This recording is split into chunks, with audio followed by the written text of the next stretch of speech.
ፍሙ ሊበርድ አልቻለም። ከዚያም ተኩስ ይሰማል። የእስራኤል ጦር በኢራን ውስጥ የሚገኙ የባለስቲክ ሚሳኤሎችን አውድሜያለሁ እያለ ይገኛል።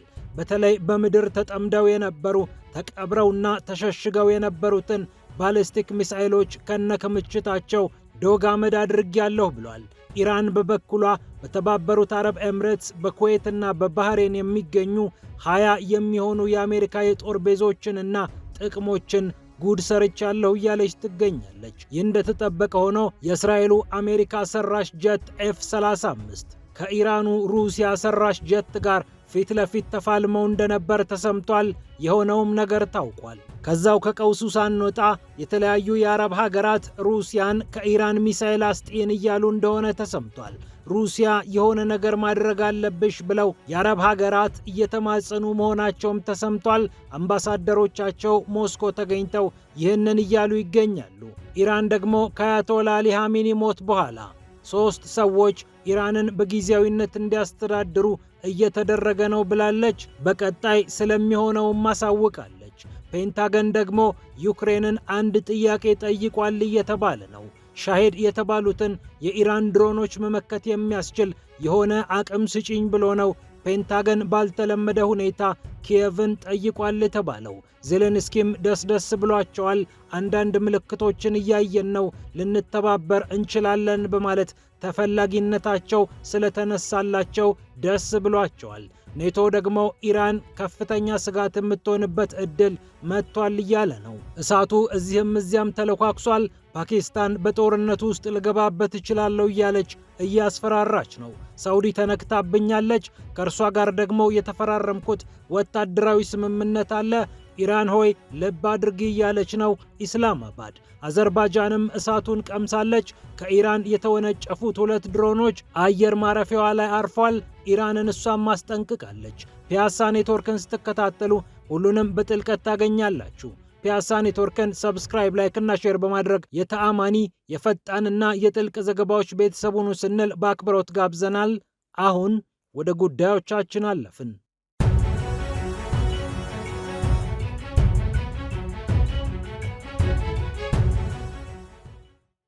የእስራኤል ጦር ኢራን በምድር ውስጥ መሽጋቸው የነበሩ ባሊስቲክ ሚሳኤሎችን አውድሜያለሁ ብሏል። እነዚህ ባሊስቲክ ሚሳኤሎች የተሸሸጉ ከጦር ጀቶችና ከሚሳኤሎች እንዲርቁ ተደርገው የተቀበሩ ነበሩ ብሏል። የእስራኤል ጦር ኃይሎች ሚሳኤሎቹን ከነማስወንጨፊያው ዶግ አመድ አድርጌያለሁ ያለው የእስራኤል አየር ኃይል የተለያዩ ወታደራዊ መሰረተ ልማቶችንና ከመሬት በታች የተቀበሩ ሚሳኤሎችን እንዳወደመ በኩራት ተናግሯል። ጦሩ ይህንን ጉዳይ በቴሌግራም ገጹ ነው የጻፈው። ፔንታገን ደግሞ ዩክሬንን ጥያቄ ጠይቋል ተብሏል። ዩክሬን በኢራን ድሮን ስትለበለብ ኖራለችና ይህንን በመመከት ሂደት ያሳየችውን ነገር እዚህ ቦታ ትድገምልኝ ብሎ ፔንታገን ጥያቄ ሳያቀርብ እንዳልቀረ የተለያዩ መገናኛ ብዙሃን እየዘገቡ ይገኛሉ። ጥያቄው በይፋ ስለመቅረቡ የተረጋገጠ ነገር ባይሆንም የዩክሬኑ ፕሬዝዳንት ቮሎዲሚር ዜሌንስኪ ግን በኤክስ ገጻቸው ላይ እንዲህ አይነት ምልክቶች አሉ በማለት ወሬው ተራ ወሬ አለመሆኑን አረጋግጠዋል። ዜሌንስኪ ከመካከለኛው ምስራቅ አካባቢ አንድ መልካም ነገር እየሰማን ነው፣ የዩክሬንን ባለሙያዎችና የጸረ ድሮን ቴክኖሎጂ ስጡን፣ አቀብሉን እያሉን ይገኛሉ። የእኛን ብሔራዊ ደህንነትና ጥቅም በማይጎዳ መልኩ እንዴት ልናግዛቸው እንደምንችል ማሰብ እንችላለን ብለዋል። የተፈላጊነት ስሜትም የተሰማቸው ይመስላል ከጽሑፋቸው እንደምንረዳው። ዜሌንስኪ ይህንኑ ነገር ከዚህ ቀደምም አንስተውት ነበር። ኢራን የምትልክብንን ሻሄድ 136 ድሮኖች ስንመክታቸው ኖረናል። በዚህ ጉዳይ ላይ ልምድ አለን፣ ልምዳችንን ማካፈል እንችላለን በማለት ጥሪ ማቅረባቸውም ይታወሳል። አሜሪካም የኢራኑን ሻሂድ ድሮን መሰረት አድርጋ ሉካስ የተባለ አጥፍቶ ጠፊ ድሮን ማምረቷ ሲያነጋግር እንደቆየ ይታወቃል። ኔቶም ደግሞ ኢራን አስግታኛለች እያለ ነው። ኔቶ ኢራን አሰጋችኝ ያለው የኔቶ ዋና ጸሐፊ ማርክ ሩት ትራምፕን ካወደሱ በኋላ ነው። ትራምፕ በኢራን ላይ የሚወስዱት እርምጃ እኛ ባንገባበትም መልካም ነው ያሉት ጸሐፊው ኢራን ለአውሮፓ ትልቅ ስጋት የምትሆንበት እድል ሰፍቷል፣ አሁን ከመቼውም ጊዜ በላይ ቀርቧል ሲሉ ተናግረዋል።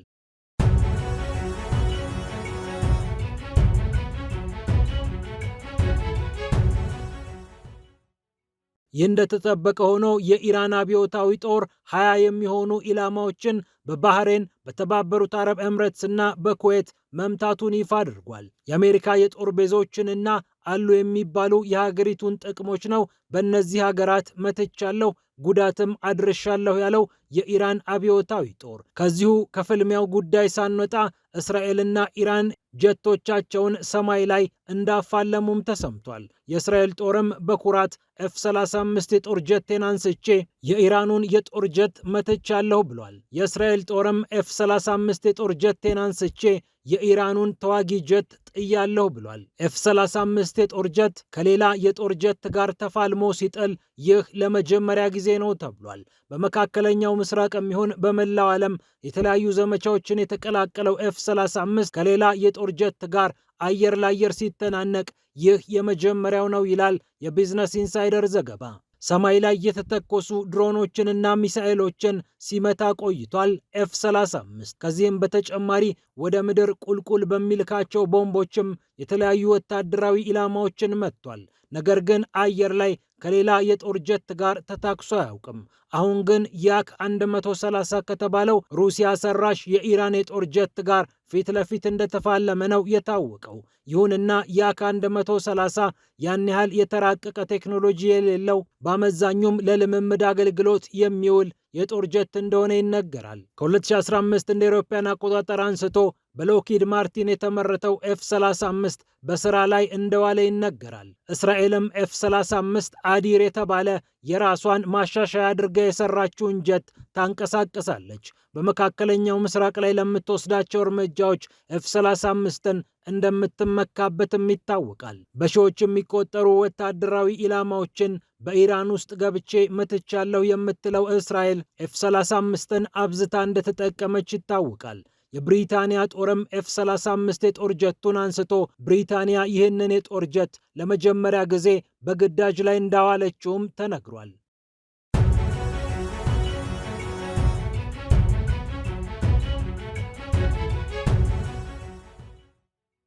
በሌላ በኩል ኢራን 3 ሰዎች ያሉትን የአመራር ኮሚቴ እንዳቋቋመች አሳውቃለች።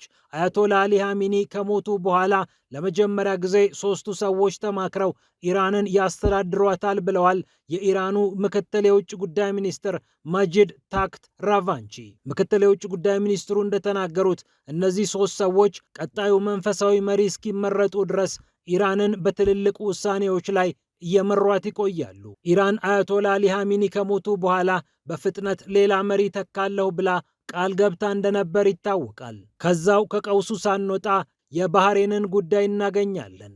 ሩሲያ ተለምናለች። በሞስኮ የባህሬኑ አምባሳደር የሆኑት አህመድ አልሳቲ ናቸው ልመናውን ያቀረቡት ደግሞ ለሩሲያው የውጭ ጉዳይ ሚኒስትር ሰርጌይ ላቭሮቭ ነው። ሞስኮ አንድ ነገር ታድርግልን፣ ከቴህራን የሚመጡትን ጥቃቶች ታስቁምልን ይላል ዋናው ጥያቄ። ሞስኮ ያላትን ተጽዕኖ በመጠቀም ኢራን ይህንን እንደማታደርግ ታረጋግጥልን በማለት አምባሳደሩ በይፋ ለሰርጌይ ላቭሮቭ ጥያቄያቸውን አቅርበዋል።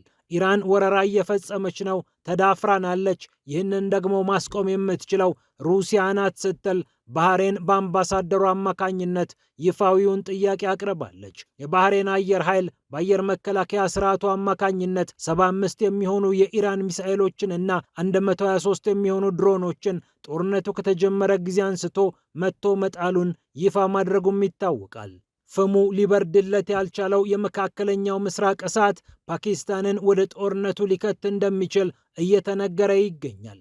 ፓኪስታንና ሳውዲ አረቢያ ከጥቂት ወራት በፊት በመስከረም ወር አካባቢ ስምምነት መፈረማቸው ይታወቃል። የተፈራረሙት ስምምነት ደግሞ ወታደራዊ ይዘት ያለው ነው። ሳውዲ ከተመታች ፓኪስታን ከተነካች ሳውዲ አንዳቸው ለአንዳቸው ሊቆሙ ተማምለዋል። የፓኪስታኑ የውጭ ጉዳይ ሚኒስትር ኢሻቅ ዳርም ይህንኑ ነው ያረጋገጡት። በሳውዲ አረቢያ ላይ የሚወርደው ድሮንና ሚሳኤል ፈጽሞ መቆም እንዳለበት ያስጠነቅቁት ሁለቱ ሀገራት ስምምነት ስላላቸው አንዳቸውን መከላከል አለባቸውና ፓኪስታንም ሳውዲ አረቢያን ለመከላከል ልትገደድ እንደምትችል የውጭ ጉዳይ ሚኒስትሩ አስጠንቅቀዋል። ፓኪስታንና ኢራን ወሰብሰብ ያለ ግንኙነት አላቸው የሚለው የኒው አረብ ዘገባ በቅርቡ ድንበር ዘለል የሆነ ተኩስ ገጥመው እንደነበርም ያስታውሳል። ሳውዲ አረቢያ የነዳጅ ጥቅሞቿ በኢራን እየተመቱባት ሲሆን ከኢራን በገፍ የሚላኩት ድሮኖች ስጋት ሆነውባት ይገኛሉ። እናም ፓኪስታንና ሳውዲ አረቢያ ተባብረው ኢራንን ለመመከት ሊገደዱ እንደሚችል ከኢስላማባድ የተገኘው መረጃ ይጠቁማል።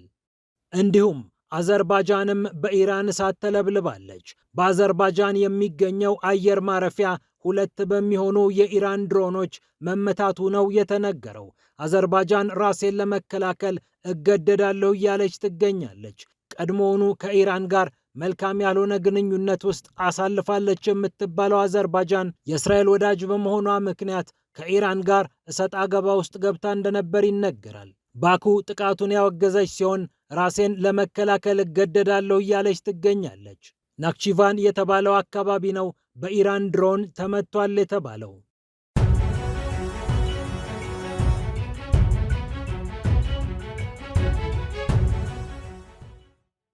በመጨረሻም የኢራኑ ባለስልጣን የአሜሪካውን ሴናተር በማህበራዊ ገጻቸው ላይ የጻፉትን ጽሑፍ ያጋሩበት መንገድ ብዙዎችን አስገርሟል። ኢስማኤል ባጌ ይባላሉ። የኢራን የውጭ ጉዳይ ሚኒስቴር ቃል አቀባይ ናቸው።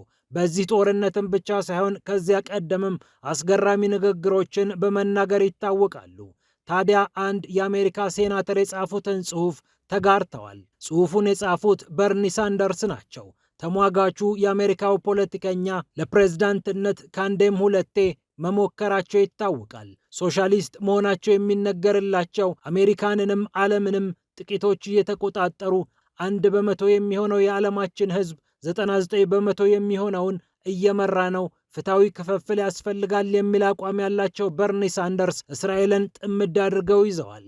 አስገራሚው ነገር ሰውየው ራሳቸው አይሁድ ሆነው ነው እስራኤልንና መንግስቷን ጥምድ አድርገው የያዙት። በጋዛ የምታደርሰውን ጭፍጨፋ እስራኤል ታቁም ብለው በርኒ ሳንደርስ በተደጋጋሚ እንደሚጠይቁ የሚታወቅ ነው። አሁንም ኔታንያሁን ነክሰው ይዘዋቸዋል።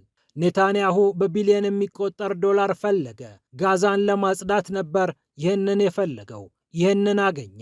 ኔታንያሁ ከኢራን ጋር ጦርነት መግጠም ፈለገ። ትራምፕም ይህንን ሰጡት። የአሜሪካ የውጭና ወታደራዊ ፖሊሲ በአሜሪካውያን ብቻ መዘወር ይኖርበታል አሉ በርኒ ሳንደርስ። በኤክስ ገጻቸው ላይ በጻፉት ጽሑፍ አንድ ቀኝ ዘመም የሆነ በኔታንያሁ የሚመራ አክራሪ መንግስት የአሜሪካን የውጭና ወታደራዊ ፖሊሲ በፍጹም ሊነድፍ አይገባም በማለት ነው ሴናተሩ ማስጠንቀቂያቸውን የሰጡት። ኢስማኤል ባጊም ይህንን ጽሑፍ ከተጋሩ በኋላ በሚያሳዝን ሁኔታ የሚል ቃል በመጠቀም ብቻ ጽሑፉን ተጋርተውታል።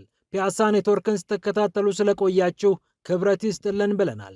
ፒያሳ ኔትወርክን ሰብስክራይብ፣ ላይክ እና ሼር በማድረግ የፈጣን የተአማኒና የጥልቅ ዘገባዎች ቤተሰብ ሁኑ ስንል በአክብሮት ጋብዘናል። ሰላም ለዓለማችን።